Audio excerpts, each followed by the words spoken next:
Hello, everybody, and welcome to Reality Hacker for January 25th, 2025. It's the second season of our show, and I am Mayor Watt, and I run ohmtown.com, and Reality Hacker is one of 7 shows, 6 on the weekend and 1 Monday through Friday.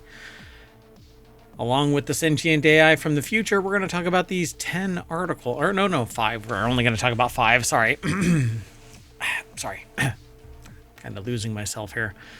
AI pets for emotional relief, scammers stealing savings, swabbing the ISS, AI enhanced handwriting, and humans answering AI questions. Flipping everything around. Everything's powered by ohmtown.com, so go over there and become a citizen. Once you do that, you can save articles and hide articles and submit stuff to us, and you got 50 channels that you can parse, each with a little bit more niche focus than the overall mainstream at ohmtown.com. But you can't get better than us here at ohmtown, talking smack about all kinds of stuff, the news, whatever, all kinds of stuff here. Come and hang out with us every day of the week at some point. But the only way to know is to be notified when we go live, and we really don't give much of a warning. Typically on the weekends it's at 4 o'clock. Monday through Friday it's at 7 p.m. ish. But why don't you follow us here on Twitch and the YouTubes. That's right, YouTubes, for all your tubing needs.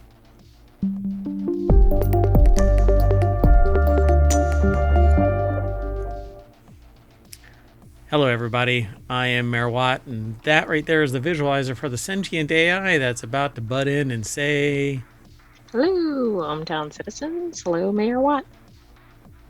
Thanks for co-hosting the show. We've got 3 shows today: Reality Hacker, and then Wanted, and then the continuity report. Hey, look at that. We named the shows. Okay, so I got out of bed today. I've done all that I can. So these 3 shows get turned into the Saturday weekend edition of Non Sequitur News. So if you want everything like we normally do on Monday through Friday, you can subscribe to just that over on YouTube and download the podcast. Each one of these shows has their own podcast. One, again, is every day. That's Non Sequitur News. And then we break out 6 shows on the weekend. So you can subscribe to each individual one of them as an audio podcast, or go watch them all, 1,800 episodes or so of all of our shows, over on YouTube, because Twitch deletes everything after day 60. Thanks, Twitch. Anyway, and there's no there's no commentary, like no, the community is only category. Live. Well, yeah, that too, yeah. We don't really get categorized well, because what are they? Variety streamer for gaming is one thing. It's all under gaming. But variety streamer for news and talk and discussion, it's all over the place. Yeah, it's 50 different categories of show, and so we don't really show up very well on search results. So you either are very niche, a dumpster fire, or you're lost in the mix. Everybody loves it. Consider us your well-contained dumpster fire. How about that? Right? Like, it's not You going mean like a dumpster spark? A dumpster sparkler. 50 different dumpster sparklers. I mean, they brighten your day, but they're not going to set fire to the entire block. It's somewhat entertaining. It's titillating, but it's not going to burn your eyebrows off. You know? Anyway. I suppose, but I'm not sure we want a lot of fire analogies right now. Oh, too soon. I'm sorry. Hey, if you want all of today's articles, they're in the live broadcast show notes for all 3 of the shows. But if you hit exclamation or bang RH over in Twitch, that Twitch chat, you'll be able to get the show notes from Omatron.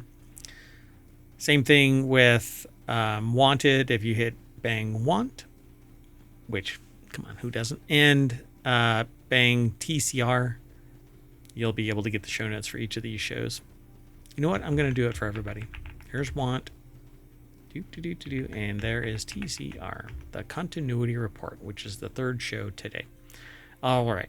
So this first article that we're going to talk about is Young Chinese turn to AI pets for emotional relief.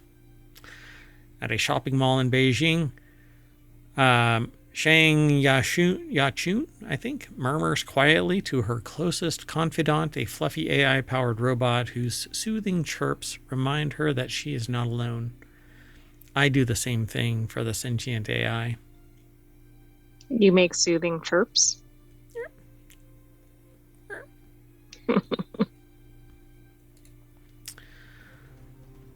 So, just in case you didn't know, that's a real dog on the right side, I think, or a very, very well dressed. I think it is, but I actually thought it was a robot given what the article was about. Yeah, the one on the left is a robot.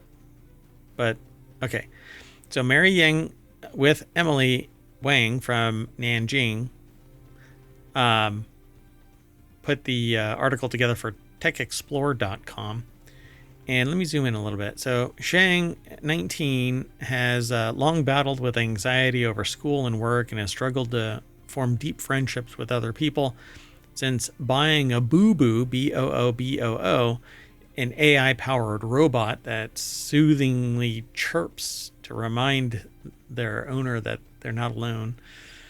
A smart pet that uses that artificial intelligence and interacts with humans has become kind of a lifesaver, right? Made life easier is what it says in the article. Quote, I feel like I now have someone to share the happy times with, Shang told AFP in the apartment she shares with her parents and a real pet duck. Wait, she has a pet duck already? Maybe the parents do. Oh, okay. I don't know. Or later on it becomes dinner or something. I don't know. It says it's a pet, though. A real pet duck. So across China, a growing number of people are turning to AI to combat social isolation as the technology becomes more mature and widely accepted. And I can say that, by the way, because less than a week ago, I had a conversation with somebody that said that their former pet became lunch, because that's kind of how farmers do it. Yeah, but I don't get calling an animal a pet anyway. I know. Well, let's just say the name Lucky was involved. Anyway, wriggly, furry, and resembling a guinea pig, Booboo is produced by Hangshu Genmore Technology and retails for up to $190 or 1,400 won. Which is a relatively low price considering what it is. I'm sure it probably doesn't do anything functional in the house.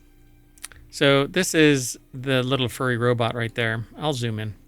That's the furry little robot. We actually did an article about these, I just realized, from CES. Oh, I didn't know. I thought we had like AI or robot dogs and some other things. But okay, yes. This is kind of the thing that just stares at you, right? I'm not sure it's the same one, but it's similar. So the global market for social robots like Booboo is expected to grow by a factor of 7 to $42.5 billion by 2033, according to a consulting firm, iMark Group, with Asia already dominating the sector. For Guo Saichen, 33, a smart pet could help when he is unable to play with his child, which is just freaking sad. By the way, that was Marumi from Yakai, I think, engineering. Yeah, that was the other one, the sloth. Mm-hmm. Yeah, there was, which is the one, yeah. There was one where it just kind of stares at you and then that was it. Moves and looks at you. But we did something with this before, I think, earlier, but there wasn't an extended article about it. So they say here, quote, right now family members are spending less time with the children, Guo said. as they examined a robotic dog on sale at the flagship store of the tech company Weilan in the eastern city of Nanjing. Weilan's AI dog, called Baby Alpha, sells for $1,090 and $3,500, and the company says 70% of buyers are families with young children.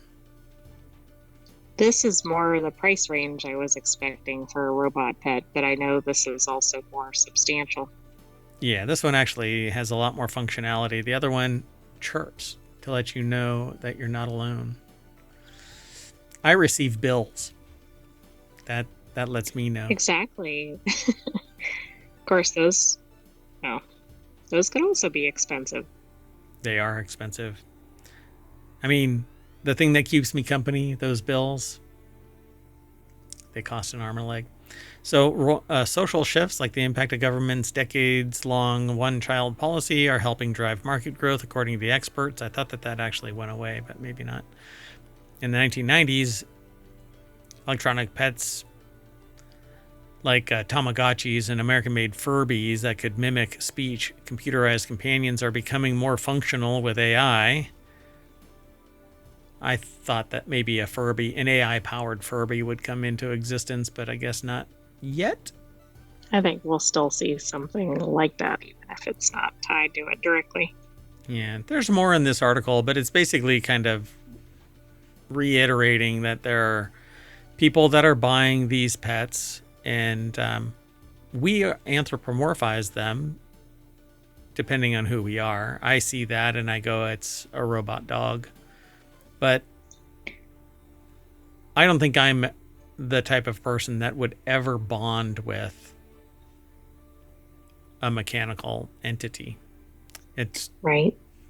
Well, it's interesting, especially for the people that are buying these for their kids, because it seems like a lot of kids learn some basic social skills by interacting with pets. So now, in a way, robot dogs are teaching kids things like compassion, which is fascinating, right? Part of the reason this is in the Reality Hacker show. Yeah, and it's actually quite astounding because up until this trend, I would have said that the one thing that robots and technology can't do is teach humans how to be humans. But we, with AI in particular, and just intelligent programming, we've taken human aspects and incorporated them into the mechanical aspects of technology. And they are now like the Tamagotchi. You had to water it, feed it, you had to clean it, you had to play with it, you had to nurture it, and it was constant. That was probably the nascent beginnings of this teaching a human how to have compassion and empathy. That may no longer matter. But I guess we'll see. We'll watch this. Technology teaching humans how to be human, I think, is fascinating. Yeah, we've certainly entered a new era. Because I've spoken about this for 15 years. And prior to the last 15 years, I've been doing it too. But essentially professionally, I've been doing this for the last 15 years. And I always ask the audience, is there somewhere that technology cannot penetrate? And everybody gives me a bunch of different answers over the years. But I've never heard anybody say we can teach humans how to be humans by using a robot. I now actually retract that statement and say the times have changed. We now can teach humans to be human by using technology. Kind of fascinating. All right, let's keep going. This next article is over in Technology Today. India's digital arrest scammers stealing savings. Within 5 hours, while sitting at home in India, retired Professor Kamta Prasad Singh handed over their hard-earned savings to online fraudsters impersonating police. Ashwari Kumar put the article together over at techexplore.com.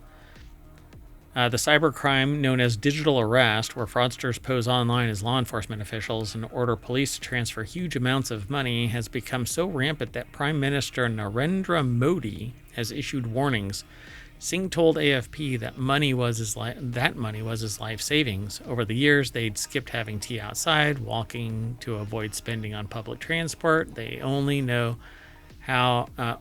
know how I save my money. Police say the scammers have exploited the vast gap between the breakneck speed of India's data digitalization, from personal details to online banking, and the lagging awareness of many basic internet safety. So basically, the technology is past where the societal understanding is, which Correct. is a recipe for disaster for those trying to abuse it. Correct, because there is no baseline teaching of click with care, which is my project. One of many of my projects, but one of my projects is basically teaching a baseline foundational understanding to make yourself digitally savvy in the modern age. You don't have to be brilliantly street smart to just avoid this. If somebody calls you up and says, we're the police, you need to transfer X, Y, and Z over, then say, well, I'll meet you at the police station.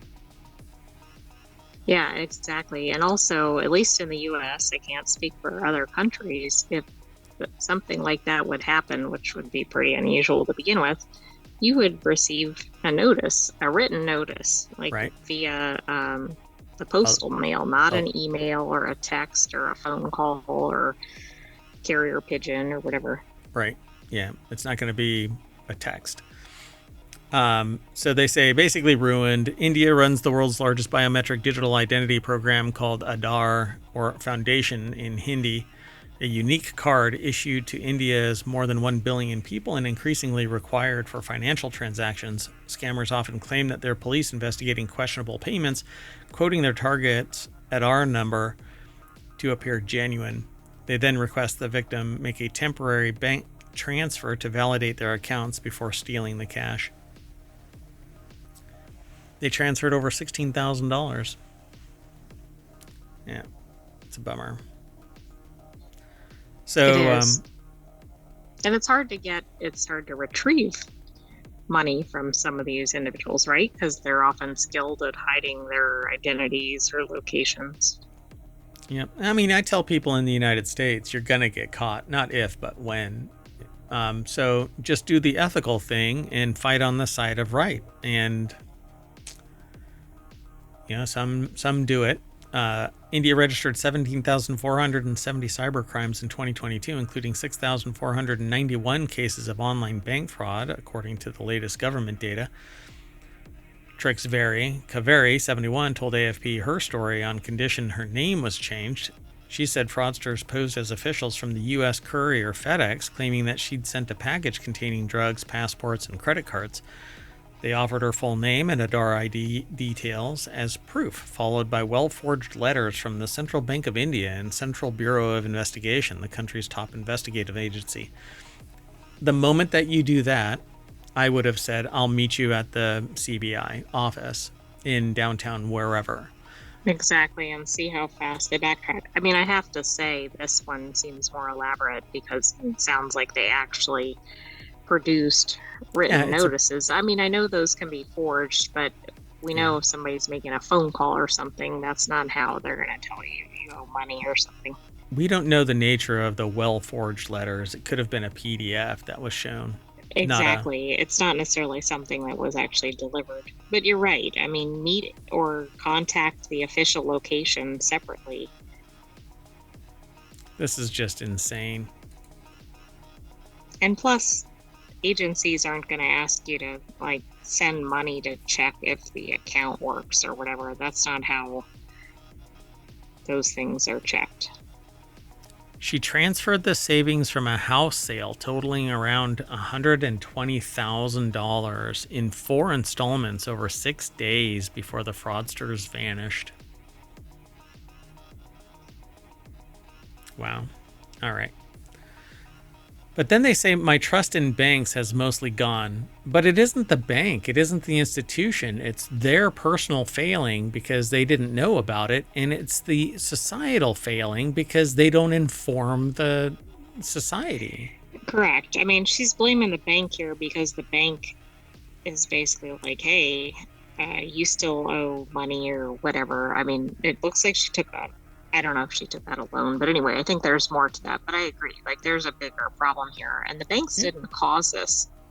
Yeah, all they had to do, all that person had to do was say to the bank, is this legit?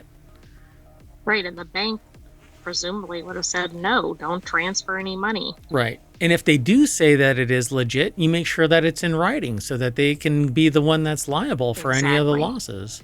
But some of that requires some knowledge that people Correct. are out there to scam you, which is part of the problem here. Correct. You have to be a little cynical. You have to be a little jaded.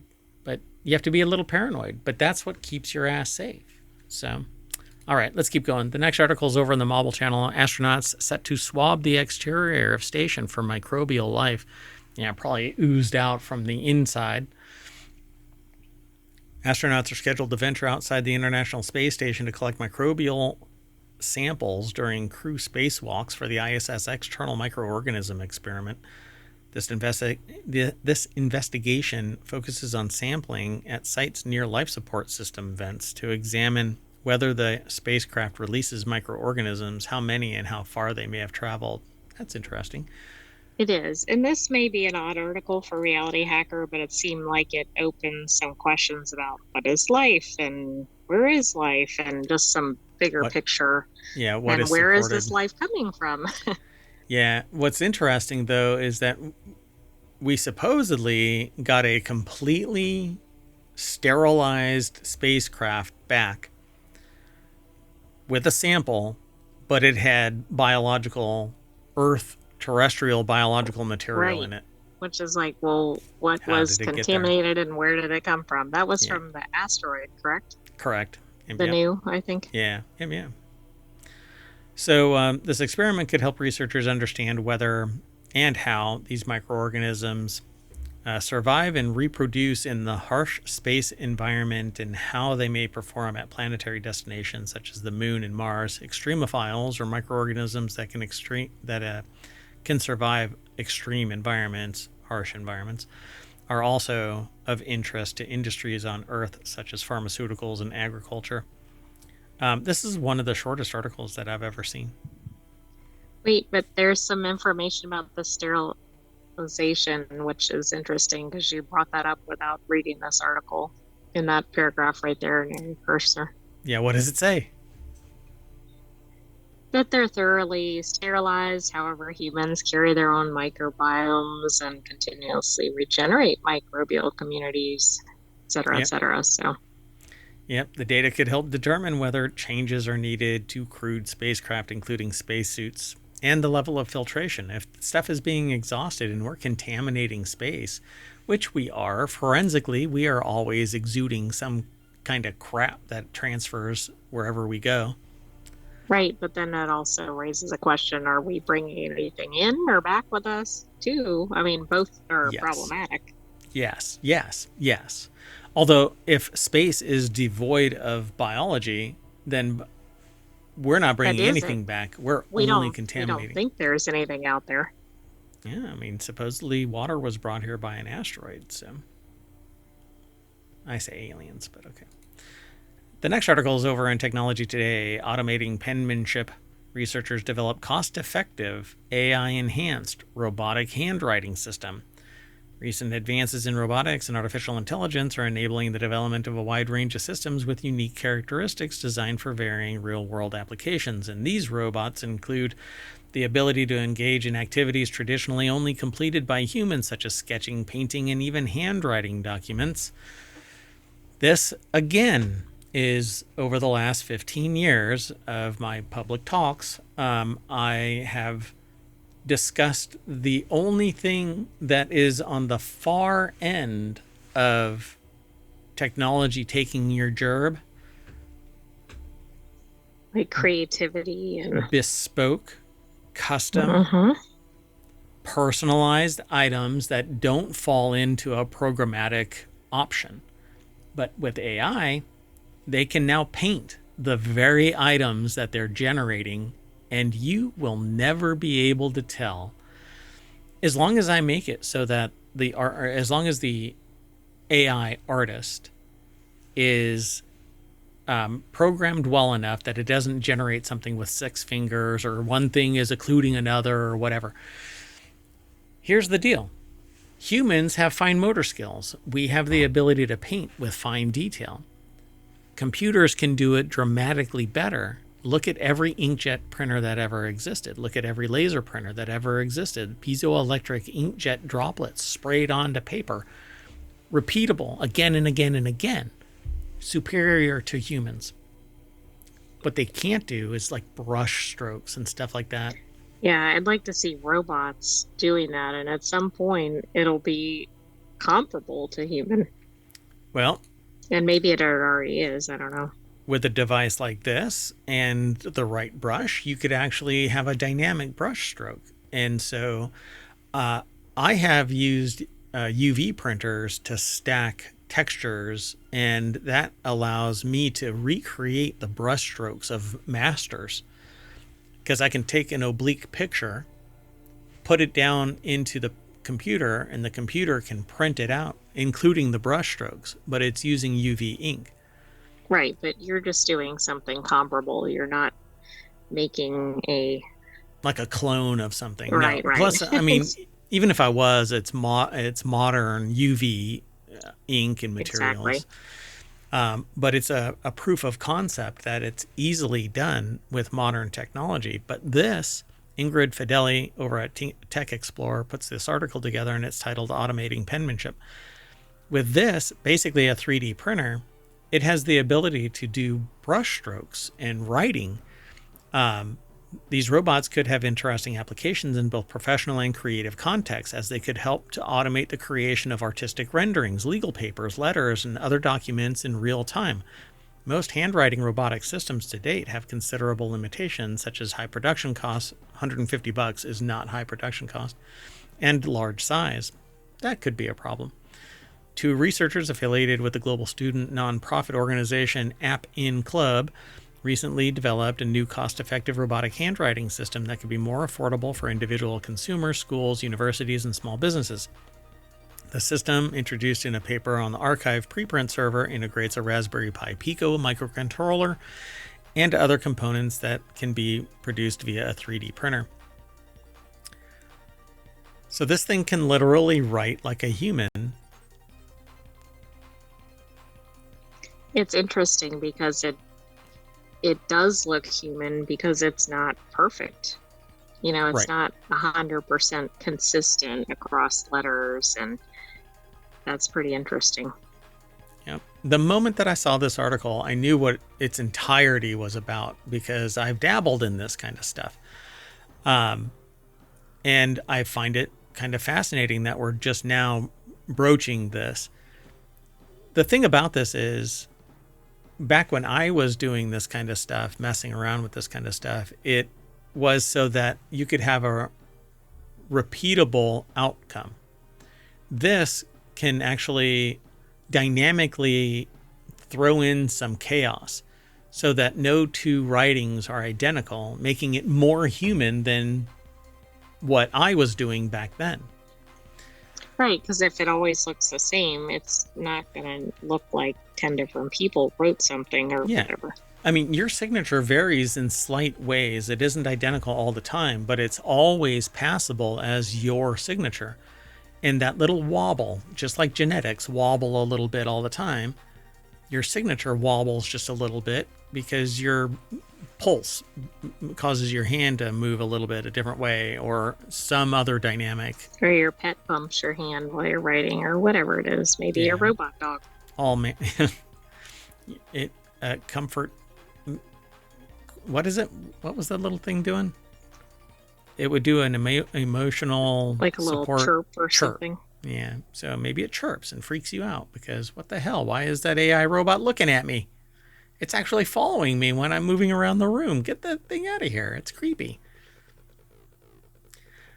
What was it? It was holding on to a bag and would go like that. It would watch you when you walk by. Yeah, that was the Marumi one. Yeah. What was the Marumi? It was a sloth. Oh, a sloth. That's right. And it And it would was hold on. from Yukai Engineering, I think.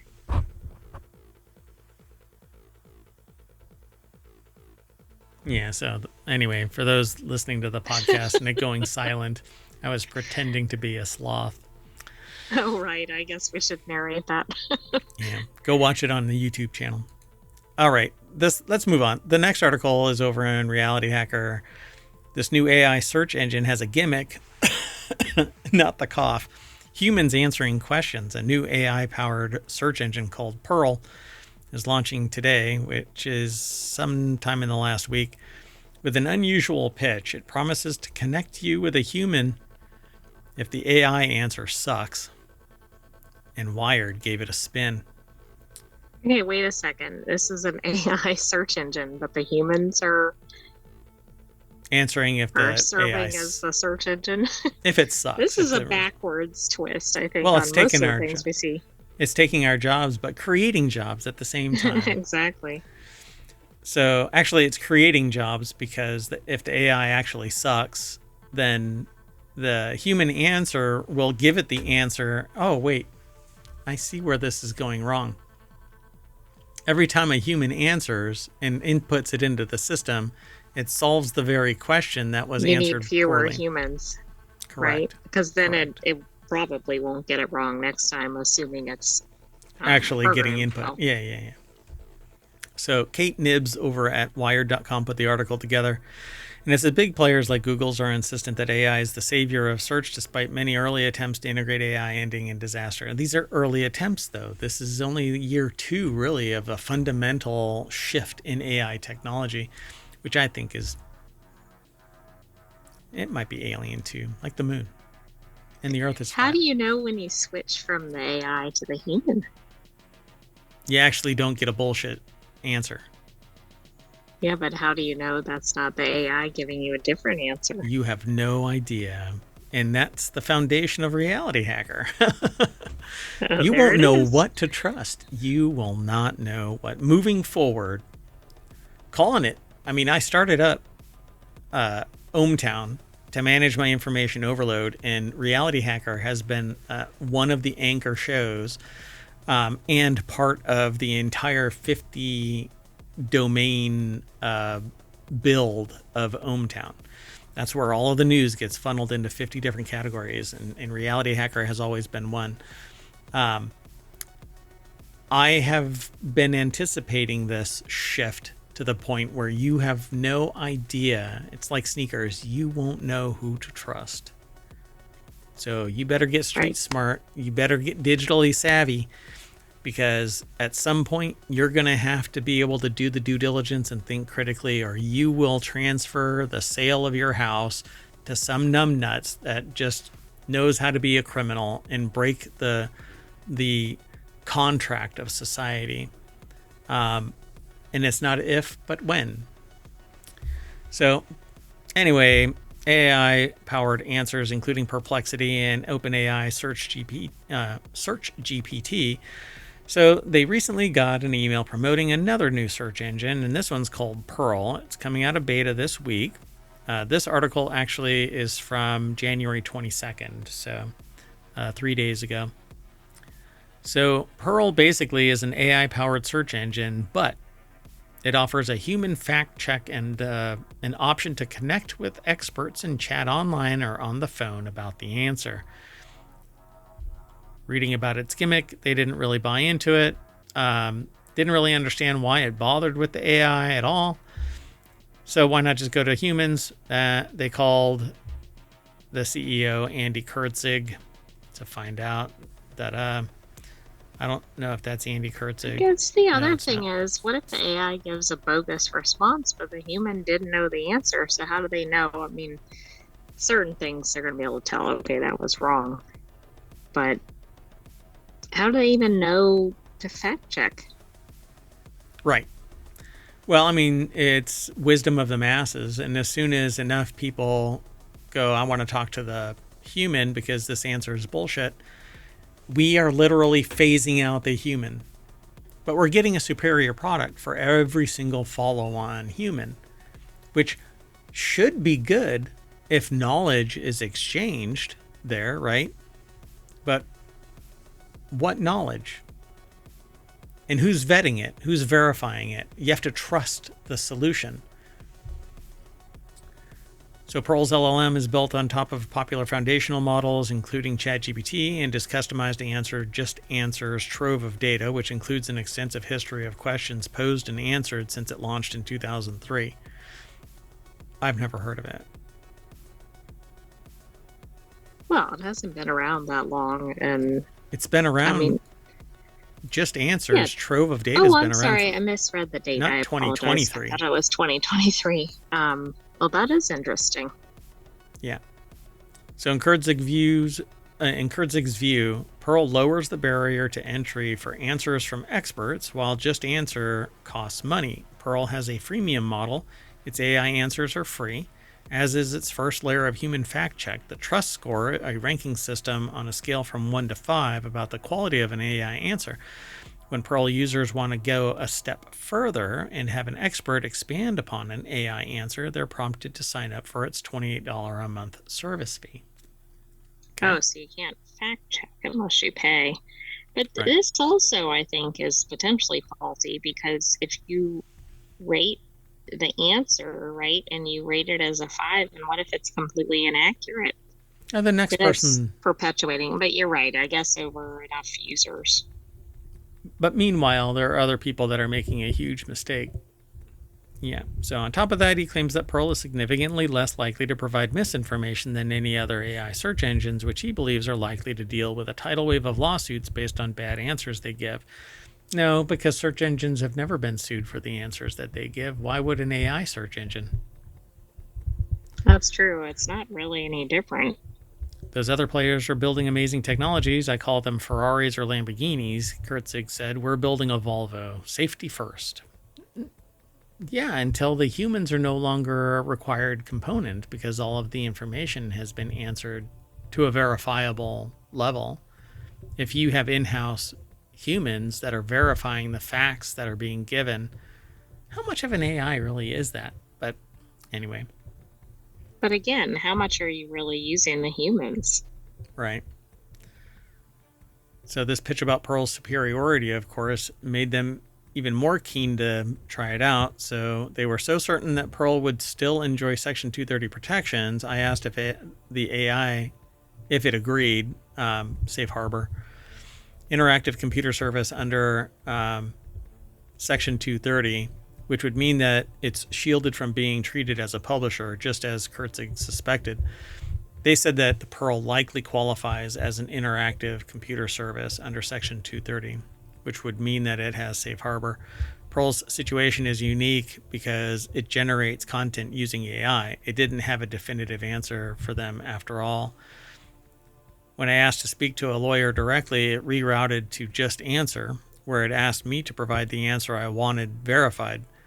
I said I needed to go back and copy the answer, as it was several paragraphs ago, but when I navigated back to the Pearl website, the conversation was gone and it had reset to a fresh chat. That's a user experience type of problem, not really a technical problem. So they decided to trigger a fact check, a human fact check. After several minutes, they received the trust score, a measly 3. Pearl recommended that they seek out an actual expert opinion, porting them to a subscription page. It had been, they'd been given a login, so they didn't have to pay while they tested, and they connected with one of their Legal Eagle experts, which there is a website, not a website. Yeah. There's a YouTuber called Legal Eagle. But anybody can be a Legal Eagle. I don't know if there's a trademark on Legal Eagle, but hey, everything and it's is using it in the generic sense here. Yeah. That's why I think that's exactly why they quoted it. Legal Eagle. Unfortunately, the lawyer's answers were not clearer than the AI. He noted that there's an ongoing legal debate about how Section 230 will apply to AI search engines and other AI tools, and Well, that's because it's an unsettled area. I mean, I get that. It's 2 years old. I get the test, but this is a tough area to test because the data is not firm. So they said that they could actually put a package together, and even more confused, they said yes and got a pop-up window indicating that their expert wanted to charge an additional $165 to dig up the information. So, look, no attorney's going to do anything for free like this unless they have a vested interest. Like a YouTuber might do some background information, but they're going to make money on the video and on the notoriety of driving home some message. But until it's executed in a courtroom, everything from everybody is just freaking opinion. It might be settled fact in case law, but if you're arguing about something, it isn't settled until the judge makes a judgment in favor of one side or the other, or it gets kicked to a lower court based on. Right. And I think in this area, it's not even settled in the factual arena, let alone the Right. have they actually Well, tried hell. this. Yeah. Come on, stuff that's been settled for 60 years gets thrown around now. So you never know. A new fact pattern can come to light and it would change even settled law. So don't count your blessings that even an attorney can save your ass, because somebody could appeal later and go, well, here's some more information, and then you're screwed. Anyway, I find it kind of fascinating that there's something out there that kicks it to a human and then you get upsold twice. Well, I mean, that might be how it makes its money. Very interesting. Anyway, that's it for today. I'm gonna ask the AI to click on the front page of ohmTown. Oh, look, thank you. And there we are back at the front page of ohmTown's RealityHacker page. And I'm gonna take the AI and we're gonna reset and do Wanted, which is a show about gadgets and gear. And then after that is the Continuity Report, which is about entertainment news. RealityHacker we just completed for January 25th, 2025. I'm saying bye, and so is the AI. Bye, I'm Todd Citizens. Thanks for joining us for this week's Reality Hacker. Stay tuned and be sure to subscribe so you're notified. That's right. Over on Twitch, we do it live. Over on YouTube, we do it live. Download the podcast. Subscribe to Patreon. There's a free tier, or there should be a free tier. There's a Discord. There's, TikTok. It's here, not here. Maybe here, a TikTok.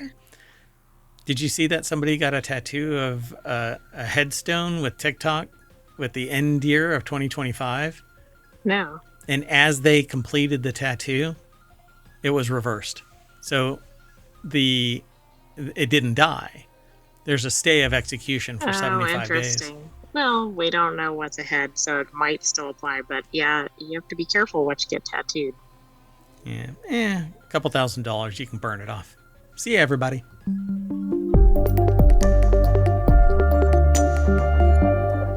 Bye-bye, YouTube. Bye-bye, Twitch.